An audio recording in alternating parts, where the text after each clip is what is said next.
Missiles की जो orbit में किसी को भी मिसाइल को टारगेट करने की क्षमता रखते हैं एक रेंज के तहत, और ये उस रेंज के तहत उसको टारगेट करने की क्षमता रखते हैं विशेष रूप से जिस ऑर्बिट के पार्ट हिस्से में सुरक्षा से जुड़े हुए विषय संबंधित रहते हैं,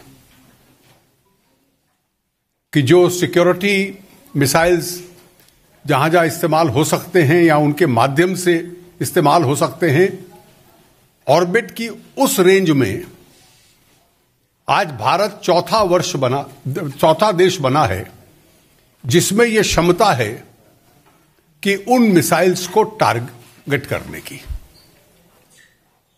इसके लिए हमारे सभी वैज्ञानिक बधाई के पात्र हैं। हमारी जितनी वैज्ञानिक संस्थाएं हैं, शोध की संस्थाएं हैं, डीआरडीओ जो इसमें लगा था, अन्य संस्थाओं जिन्होंने उनकी इस लॉन्च में मदद की है, वो विशेष रूप से इस अभिनंदन के पात्र हैं। ये बहुत समय पहले से हमारे वैज्ञानिकों की इच्छा रही थी और उनका कहना था कि उनके पास ये क्षमता है, और भारत सरकार हमें अनुमति नहीं देती है। और क्योंकि भारत सरकार हमें अनुमति नहीं देती है, तो हम इस ताकत को बनाने और डेवलप करने में समर्थ नहीं है। यह क्षमता इस देश के वैज्ञानिकों में थी, और इसका सबसे बड़ा सबूत यह है, और जो मेरे कुछ कांग्रेस के मित्र खुद की पीठ थपथपा रहे हैं वो याद रखें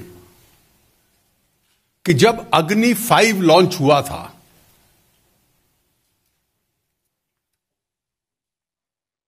तो उसके लॉन्च की जब घोषणा हुई अप्रैल 2012 में, अगर मैं तारीख भी बता दूं तो अगर आप 21 अप्रैल 2012 के समाचार पत्र विशेष रूप से इंडियन एक्सप्रेस पढ़ लें और उसमें मनु पबी की स्टोरी पढ़ लें कि डॉक्टर वीके सारस्वत ने यह कहा, we now have the capacity to develop and the desire to develop an anti-satellite missile, but the government has not permitted us to do so. तो इसलिए जो अपनी गलत पीठ थपथपाते हैं अपने फेलियर्स के लिए, उनको याद रहे कि उनकी जो कहानी है उसके फुटप्रिंट्स बहुत लंबे हैं और कहीं ना कहीं इस झूठ के फुटप्रिंट्स मिल जाते हैं। इसका पूरा प्रक्रिया 2014 के बाद जब प्रधानमंत्री जी ने अनुमति दी और हमारे वैज्ञानिकों ने इस शोध का कार्य किया है, यह कितना बड़ी अचीवमेंट है। केवल हम स्पेस पावर बन गए हैं, यह केवल इतना नहीं है। वो तो स्वाभाविक है कि हम स्पेस पावर हैं, हम इस दृष्टि से बिग 4 में हैं। हमें याद रहे जो पुरानी लड़ाइयां थी, जो पुराने युद्ध होते थे, और जो अगले युग के युद्ध होंगे वो अलग अलग होंगे। Tomorrow's wars will not be the same as yesterday's wars. Conventional army, navy, air force, उसके बाद साइबर के बाद स्पेस, इस सब की तैयारी इस देश को करनी है कि हम इस विश्व की उस जियोपॉलिटिकल सिचुएशन में हैं जिसमें हमारी तैयारी ही हमारा सबसे बड़ा डेटरेंट है, हमारी तैयारी ही हमारी सबसे बड़ी सुरक्षा है। और इसलिए देश के हित में था कि यह तैयारी हमारी रहे। आज जो ये हासिल हुआ है, इसमें सबसे विशेषता तो ये है कि ये 100% इंडिजिनस है। ये इसकी हर चीज भारत में शोध हुआ, भारत में निर्माण हुआ। और स्वाभाविक है कि ऐसे प्रोजेक्ट की जो सीक्रेसी होती है, वो बरकरार रखने के लिए, कॉन्फिडेंशियलिटी बरकरार रखने के लिए आपको इसमें अपनी इंडिजिनस ताकत डेवलप करनी है। जो पहले इस एक्सक्लूसिव क्लब में हैं, वो नहीं चाहेंगे कि इसमें कोई नया व्यक्ति आए। भारत के पास स्पेस पावर बनके ये जो शक्ति आई है, the power to destroy. Bharat तो एक शांतिपूर्ण देश है और हम शांति पसंद देश हैं। हम किसी आक्रमण के लिए तो इसका डेवलपमेंट हमने नहीं किया।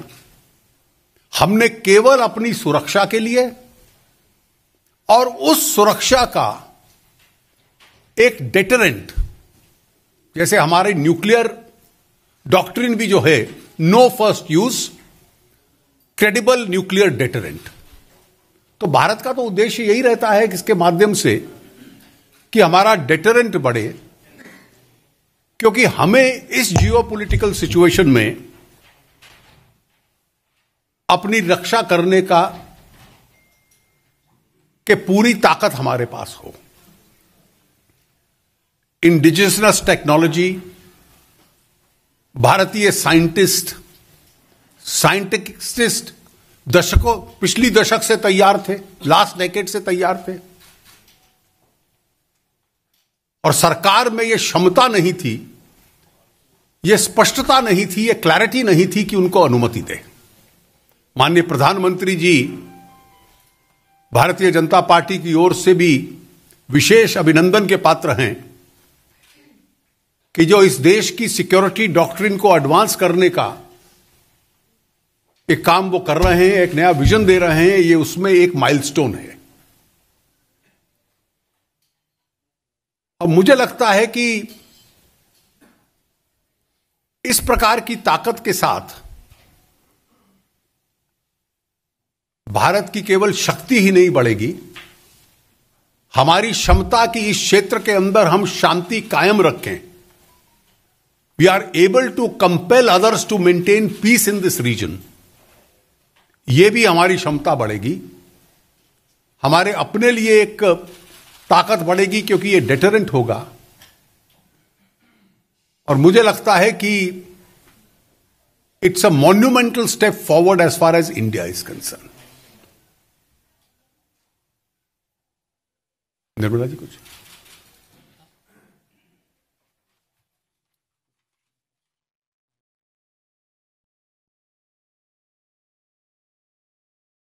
Yes, thank you. आप लोगों को क्या please? Rajiv,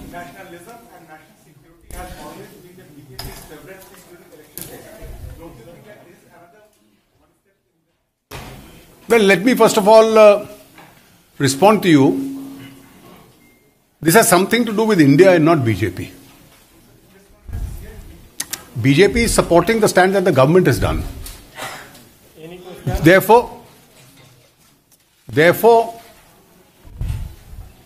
this doesn't relate to BJP or it's only not now. From the days of Janasangh, nationalism has been to the core. And it is that philosophy which is guiding the Prime Minister in taking these steps forward. The very fact that he's become a leader who's thinking of tomorrow, not only in relation to economy, not only in relation to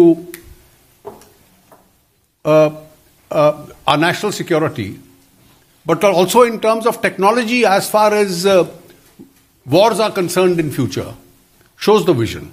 And it also shows that India today is in safe hands. Ravinder.